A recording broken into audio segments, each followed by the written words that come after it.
Hey guys, welcome back. So in this video, I'm going to show you how to delete chats in Claude AI. So yeah, let's get straight into it.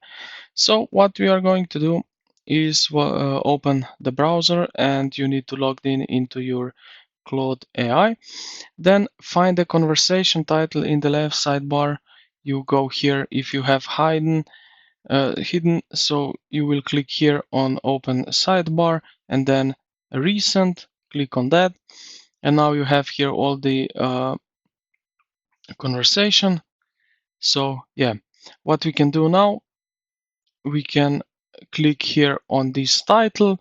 On the right side, you will see vertical dots and just like so, click on delete and the title will be gone.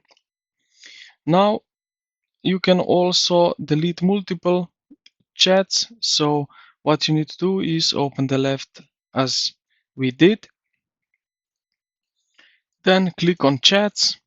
Here at the top, you will also see a bunch of them here. Now what we need to do is, now you can select chats here at the right top corner where you see select chats. And what you can do now, just simply select which one you want to delete. So let's say I have now checked here few titles, and now I go here to the top and delete 5 chats. Are you sure you want? Yes, I am, and delete. And this is how you can delete chats in Claude AI. I hope this video helped you out. If it did, consider to like the video and subscribe to the channel. Thank you for watching, and I will see you in the next one.